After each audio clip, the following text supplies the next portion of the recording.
When does an adversary become an enemy? Well, when he's loaded a gun and he's pointing at you, then he's an enemy.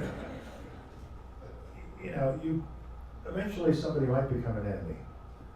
And as I look at my own life, I had enemies in battle. They were trying to kill me and I had to kill them. They were trying to kill my soldiers and I had to make sure that they died first. But otherwise, throughout my life, even when I've had significant political disagreements with people, where things just didn't go right in my judgment, their judgment, I didn't go right, I was wrong. They're entitled to that opinion. Even then, I viewed them as adversaries, and maybe I no longer had relations with them any longer. Some people, do you hate them? No, I don't hate anybody. Hate is a useless emotion. It doesn't do anything except contaminate your thinking. And so I have had adversaries who have never become friends, but I tried not to have an adversary become an enemy by going around saying that they're evil or saying that they're wicked or things like that. You don't like me? Fine. I don't like you? Fine. We have different positions on a particular issue, so you're an adversary. But I'm not going to contaminate my thinking and my logic by taking it to the next step of calling you some evil, worthless, nasty person who is now my forever enemy. I try not to live my life that way. I may have, even the guy who wiped me out in Fort Carson, he's passed on now.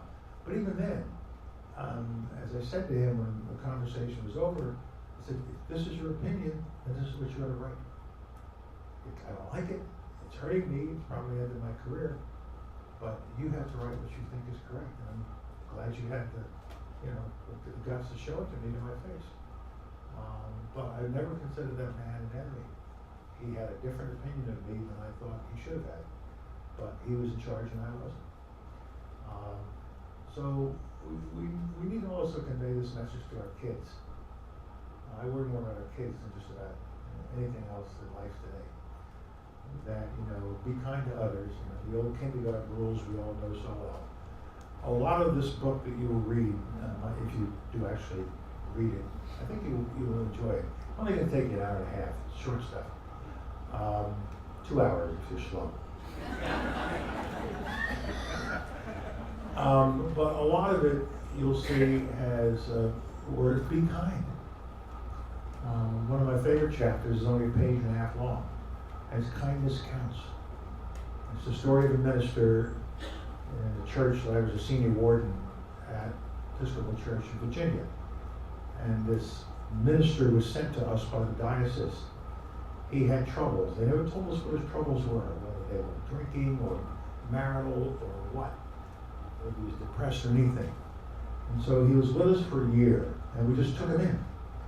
And he gave sermons, he ministered to the congregation, we ministered to him. And this is 40-odd years ago, but I'll never forget, on his last Sunday, he gave the sermon. And I was sitting in my proper Episcopalian position, back pew, far right. And he looked out over the crowd, and as he was finishing his sermon, he said, always show more kindness than seems necessary, because the person receiving it needs it more than you'll ever know. He's talking about himself.